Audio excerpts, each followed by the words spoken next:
শীতের রাত, গ্রামের নাম শালবন। চারদিকে তালগাছ, বাঁশঝাড় আর পুরনো পুকুরে ঘেরা এক নিঃশব্দ গ্রাম। সূর্য ডোবার পর থেকেই এখানে নেমে আসে এক অদ্ভুত নীরবতা, যেন কেউ নিঃশ্বাস আটকে আছে। এই গ্রামেই ছিল এক পুরনো বটগাছ, যাকে সবাই ডাকাত বট বলে চিনত। গ্রামের লোকেরা বলত ওই গাছের ডালে বাস করে এক শাকচুন্নি, সিঁদুর শাখাপলা পরা এক অপূর্ণ ইচ্ছার বউভূত। গল্পটা শুরু হয় গোপাল নামে এক যুবককে নিয়ে।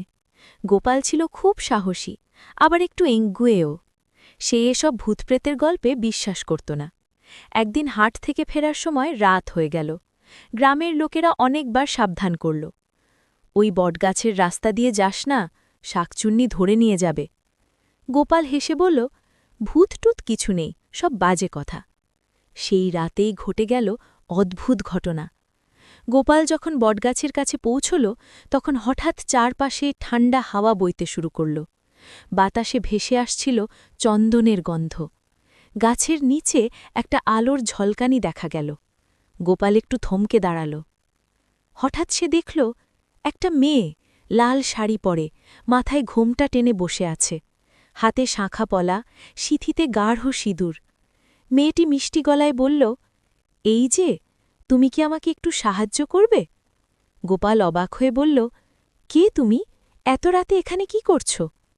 মেয়েটি ধীরে ধীরে মুখ তুলল। তার চোখে এক অদ্ভুত দুঃখ।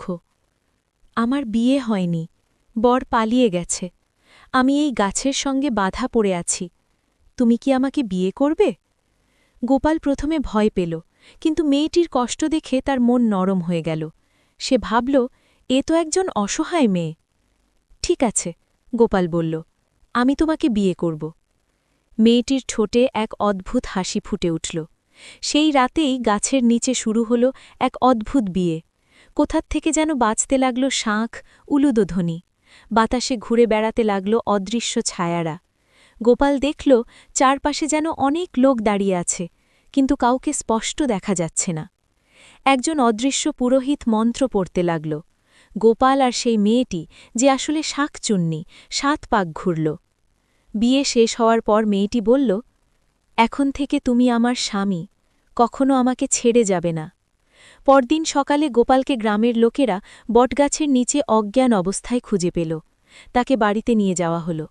জ্ঞান ফিরতেই গোপাল সব কিছু ভুলে গেল, শুধু একটা জিনিস ছাড়া। সে বারবার বলতে লাগল, আমার বউ কোথায়? তার মা বাবা চিন্তায় পড়ে গেল।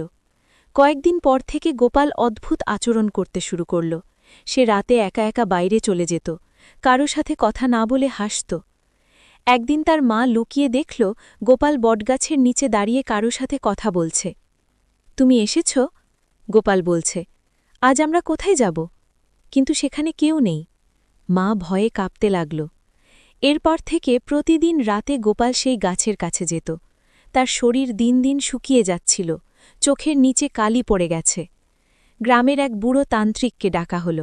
সে গোপালকে দেখে বলল, এ শাকচুন্নির ছোঁয়া, ওকে বিয়ে করেছে, এখন ওর প্রাণশক্তি শাকচুন্নি টেনে নিচ্ছে।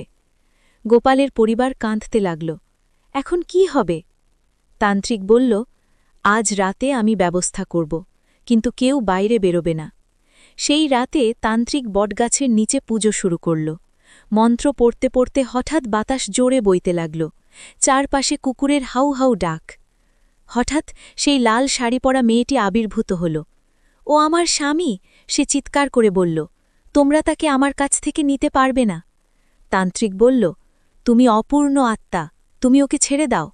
শাকচুন্নি হেসে উঠল, এক ভয়ঙ্কর কাঁপানো হাসি। আমি বেঁচে থাকতে বিয়ে পাইনি, এখন পেয়েছি, আমি ওকে ছাড়ব না। তান্ত্রিক মন্ত্র জোরে পড়তে লাগল। গোপাল মাটিতে পড়ে কাঁপতে লাগল। শেষে তান্ত্রিক এক তাবিজ গোপালের গলায় পরিয়ে দিল।